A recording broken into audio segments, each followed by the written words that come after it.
श्री शिवाय नमस्तुभ्यं श्री शिवाय नमस्तुभ्यं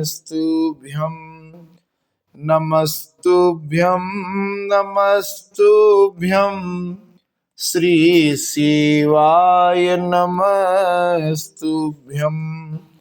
धर्म प्रेमी बंधुओं, आज श्री शिव महापुराण रुद्र संहिता सती खंड के अंतर्गत 5वें अध्याय में आप सब सुनेंगे ब्रह्मा की मानस पुत्री कुमारी संध्या का आख्यान। सूत जी बोले, हे महर्षियों, ब्रह्मा जी के इस वचन को सुनकर मुनि श्रेष्ठ नारद प्रसन्नचित्त होकर शंकर जी का स्मरण करके आनंद पूर्वक कहने लगे। नारद जी बोले, हे ब्रह्मन, हे विधेय, हे विष्णु शिष्य, हे महाभाग, हे महामते, आपने शिव जी की अद्भुत लीला का वर्णन किया।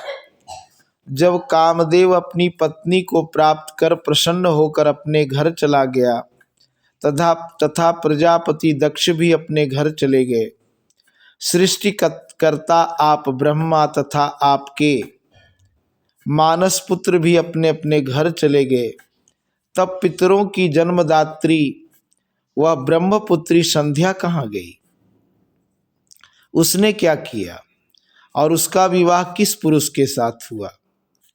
इन सब बातों को और संध्या के चरित्र को विशेष रूप से कहिए। सूत जी बोले, तत्ववेत्ता ब्रह्मदेव परम बुद्धिमान देवर्षि नारद के इस वचन को सुनकर भक्ति पूर्वक शंकर जी का स्मरण करके कहने लगे। ब्रह्मा जी बोले, हे मुने, संध्या का संपूर्ण शुभ चरित्र सुनिए, जिसे सुनकर हे मुने सभी स्त्रियां पतिव्रता होती हैं। वह संध्या जो पूर्व काल में मेरे मन से उत्पन्न हुई थी, वही तपस्या कर शरीर छोड़ने के बाद अरुंधति हुई।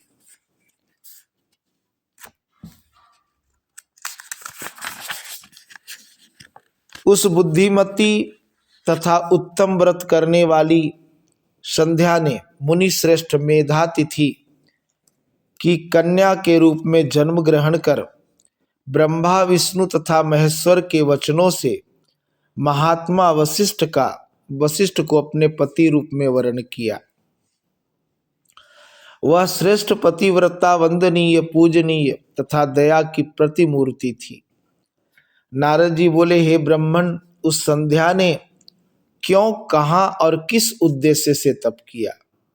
किस प्रकार वह अपना शरीर त्याग करके मेधातिथि की कन्या हुई और उसने किस प्रकार ब्रह्मा विष्णु तथा शिव के द्वारा बताए गए उत्तम व्रत वाले महात्मा वशिष्ठ को अपना पति स्वीकार किया?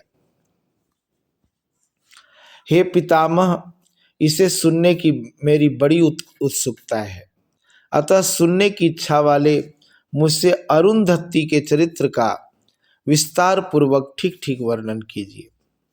ब्रह्मा जी बोले, हे नारद, पहले अपनी पुत्री संध्या को देखकर मेरा मन काम से आकृष्ट हो गया, किंतु बाद में शिव के भय से मैंने उसे छोड़ दिया।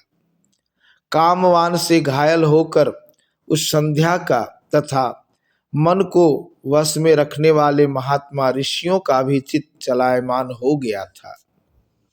उस समय मेरे प्रति कहे गए शिव जी के उपहास युक्त वचन को सुनकर और ऋषियों के प्रति अपने चित्त को मर्यादा छोड़कर चलायमान देखकर तथा बार बार मुनियों को मोहित करने वाले उस प्रकार के भाव को देखकर वह संध्या विवाह के लिए स्वयं अत्यंत दुखी हुई। हे मुने, कामदेव को शाप देकर जब मैं अंतर्धान हो गया एवं शिव जी अपने स्थान कैलाश को चले गए, उस समय हे मुनि सत्तम, वह मेरी पुत्री संध्या क्षुब्ध होकर कुछ विचार करके ध्यान मग्न हो गई। वह मनस्विनी संध्या कुछ देर तक अपने पूर्व वृत्त का स्मरण करती हुई उस समय यथोचित रूप से यह विचार करने लगी।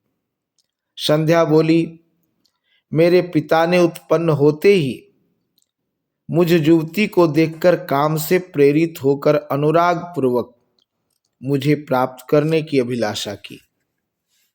इस प्रकार आत्म तत्वज्ञ ब्रह्मदेव के मानस पुत्रों ने भी मुझे देखकर अपना मन मर्यादा से रहित कर कामाभिलाषा से युक्त कर लिया। इस दुरात्मा कामदेव ने मेरे भी चित्त को मथ डाला, जिससे सभी मुनियों को देखकर मेरा मन बहुत चंचल हो गया। इस पाप का फल कामदेव ने स्वयं पाया कि शंकर जी के सामने कुपित होकर ब्रह्मा जी ने उसे शाप दे दिया। मैं पापिनी भी इस पाप का फल पाऊंगी, अतः उस पाप से शुद्ध होने के लिए मैं भी कोई साधन करना चाहती हूँ, क्योंकि मुझे देखकर मेरे पिता तथा सभी भाई प्रत्यक्ष रूप से काम भाव पूर्वक मेरी अभिलाषा करने लगे। अतः मुझसे बढ़कर कोई पापनी नहीं है। उन सब को देखकर मुझ में भी अमर्यादित रूप से काम भाव उत्पन्न हो गया और मैं भी अपने पिता तथा सभी भाइयों में पति के समान भावना करने लगी। अब मैं इस पाप का प्रायश्चित करूंगी और वेद मार्ग के अनुसार अपने शरीर को अग्नि में हवन कर दूंगी। मैं इस भूतल पर एक मर्यादा स्थापित करूंगी, जिससे कि शरीरधारी उत्पन्न होते ही काम भाव से युक्त न हो। इसके लिए मैं परम कठोर तप करके उस मर्यादा को स्थापित करूंगी और बाद में अपना शरीर छोड़ूंगी। मेरे जिस शरीर में मेरे पिता एवं भाइयों ने कामाभिलाष किया, उस शरीर से अब कोई प्रयोजन नहीं है। मैंने भी जिस शरीर से अपने पिता तथा भाइयों में काम भाव उत्पन्न किया, अब वह शरीर पुण्य कार्य का साधन नहीं हो सकता। वह संध्या अपने मन में ऐसा विचार कर चंद्रभाग नामक श्रेष्ठ पर्वत पर गई, जहां से चंद्रभागा नदी निकली हुई है। इसके बाद संध्या को श्रेष्ठ पर्वत पर तपस्या के लिए गई हुई जानकर मैंने अपने पास में बैठे हुए मन को वश में रखने वाले सर्वज्ञ ज्ञान योग एवं वेदांग के पारगामी अपने पुत्र वशिष्ठ से कहा। ब्रह्मा जी बोले, हे पुत्र वशिष्ठ, तपस्या का विचार करके गई हुई मनस्विनी पुत्री संध्या के पास जाओ और इसे विधि पूर्वक दीक्षा प्रदान करो। हे मुनिषत्तम, प्रथम यह तुम लोगों को, मुझको तथा अपने को कामाभिलाष से युक्त देख रही थी, परंतु अब इसके नेत्र की चपलता दूर हो गई है। यह तुम लोगों को तथा अपने अभूतपूर्व दुष्कर्म को समझकर मृत्यु ही अच्छी है, ऐसा विचार कर प्राण छोड़ने की इच्छा करती है। अब यह तपस्या के द्वारा अमर्यादित प्राणियों में मर्यादा स्थापित करेगी।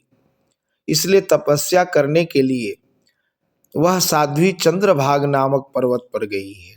हे तात, वह तपस्या की किसी भी क्रिया को नहीं जानती है, अतः जिस प्रकार के उपदेश से वह अपने अभिष्ट को प्राप्त करे वैसा करो। हे मुने, तुम अपने इस रूप को छोड़कर दूसरा शरीर धारण कर उसके समीप में स्थित होकर तपश्चर्या की क्रियाओं को प्रदर्शित करो। उसने यहाँ पर मेरे तथा तुम्हारे रूप को पहले देख लिया है। इस रूप द्वारा वह कुछ भी शिक्षा ग्रहण नहीं करेगी, इसलिए दूसरा रूप धारण करो। ब्रह्मा जी बोले, हे नारद, इस प्रकार दयालु मुनि वशिष्ठ जी ने मुझसे आज्ञा प्राप्त की और तथास्तु ऐसा कहकर वे संध्या के समीप गए। वशिष्ठ जी ने वहां मानसरोवर के समान गुणों से परिपूर्ण देवसर को तथा उसके तट पर गई हुई उस संध्या को भी देखा। उज्ज्वल कमलों से युक्त वह देवसर तट पर स्थित संध्या द्वारा इस प्रकार शोभित हो रहा था, मानो प्रदोष काल में उदित चंद्रमा तथा नक्षत्रों से युक्त आकाश रात्रि में सुशोभित हो रहा हो। कौतूहल युक्त वशिष्ठ जी सुंदर भावों वाली उस संध्या को देखकर बृहल्लोहित नामक उस तालाब की ओर देखने लगे। उन्होंने उसी चंद्रभाग पर्वत के शिखरों से दक्षिण समुद्र की ओर जाने वाली चंद्रभागा नदी को देखा। वह नदी चंद्रभाग पर्वत के विशाल पश्चिमी भाग को तोड़कर समुद्र की ओर उसी प्रकार जा रही थी जैसे हिमालय से गंगा समुद्र में जाती है। उस चंद्रभाग पर्वत पर बृहल्लोहित सरोवर के तट पर स्थित संध्या को देखकर वशिष्ठ जी आदर पूर्वक उससे पूछने लगे, हे भद्रे, इस निर्जन पर्वत पर तुम किस लिए आई हो? तुम किसकी कन्या हो और यहाँ क्या करना चाहती हो? पूर्ण चंद्रमा के समान तुम्हारा मुख मलिन क्यों हो गया है? यदि कोई गोपनीय बात न हो तो बताओ, मुझे सुनने की इच्छा है। ब्रह्मा जी बोले, उन महात्मा वशिष्ठ की बात सुनकर उन्हें महात्मा प्रदीप्त अग्नि के समान तेजस्वी ब्रह्मचारी तथा जटाधारी देखकर और आदर पूर्वक प्रणाम कर संध्या उन तपोधन वशिष्ठ से कहने लगी। संध्या बोली, हे विभो, मैं जिस उद्देश्य से इस सिद्ध पर्वत पर आई हूं वह तो आपके दर्शन मात्र से ही पूर्ण हो जाएगा। हे ब्राह्मण, मैं तप करने के लिए इस निर्जन पर्वत पर आई हूं। मैं ब्रह्मा की पुत्री हूं और संध्या नाम से प्रसिद्ध हूं। यदि आपको उचित जान पड़े तो मुझे कुछ उपदेश कीजिए। मैं तपस्या करना चाहती हूं, अन्य कुछ भी गोपनीय नहीं है। मैं तपस्या की कोई विधि बिना जाने ही तपोवन में आ गई हूं। इसी चिंता से मैं सूखती जा रही हूं तथा मेरा हृदय कांप रहा है। ब्रह्मा जी बोले, ब्रह्मज्ञानी वशिष्ठ जी ने उसकी बात सुनकर पुनः संध्या से कुछ नहीं पूछा, क्योंकि वे सभी बातें जानते थे। इसके बाद वे मन में भक्तवत्सल शंकर जी का स्मरण कर तपस्या के लिए उद्यम करने वाली तथा मन को वश में रखने वाली उस संध्या से कहने लगे, हे देवी, जो महान तेज स्वरूप महान तप तथा परम आराध्य हैं, उन शंभु का मन में ध्यान करो। जो धर्म अर्थ काम और मोक्ष के आदि कारण तथा अद्वैत स्वरूप हैं, उन्हीं संसार के एकमात्र आदि कारण पुरुषोत्तम का भजन करो। हे शुभानने, तुम इस मंत्र से देव देवेश्वर शंभु का भजन करो। इससे तुम्हें समस्त पदार्थों की प्राप्ति हो जाएगी, इसमें संदेह नहीं। ओम नमः शिवाय ओम, इस मंत्र से मौन होकर इस प्रकार तपस्या का प्रारंभ करो। विशेष विधि तुमको बता रहा हूं, सुनो। मौन होकर स्नान तथा मौन होकर सदाशिव की पूजा करनी चाहिए। प्रथम दोनों षष्ठ कालों में जल का आहार कर तीसरे षष्ठ काल में उपवास करे। इस प्रकार षष्ठ कालिक क्रिया तपस्या की समाप्ति पर्यंत करनी चाहिए। हे देवी, इसका नाम मौन तपस्या है। इसे करने से यह ब्रह्मचर्य का फल प्रदान करने वाली तथा सभी अभिष्ट फल प्रदान करने वाली है। यह सत्य है, सत्य है, इसमें संदेह नहीं। इस प्रकार चित्त में विचार करके सदाशिव का गहन चिंतन करो। ऐसा करने से वे तुम्हारे ऊपर प्रसन्न होकर शीघ्र ही अभिष्ट फल प्रदान करेंगे। ब्रह्मा जी बोले, इस प्रकार मुनि वशिष्ठ वहां बैठकर संध्या को तपस्या की यथोचित विधि बताकर अंतर्धान हो गए।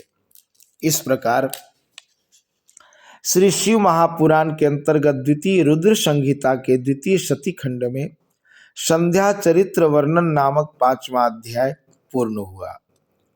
नमस्तुभ्यं नमस्तुभ्यं नमस्तुभ्यं नमस्तुभ्यं श्री शिवाय नमस्तुभ्यं श्री शिवाय नमस्तुभ्यं। तो ये था रुद्र संहिता सती खंड का 5वां अध्याय। और कल आप सब सुनेंगे 6ठ अध्याय में संध्या द्वारा तपस्या करना, प्रसन्न हो भगवान शिव का उसे दर्शन देना, संध्या द्वारा की गई शिव स्तुति, संध्या को अनेक वरों की प्राप्ति तथा महर्षि मेधातिथि के यज्ञ में जाने का आदेश प्राप्त होना, तो आज के लिए इतना ही। धन्यवाद।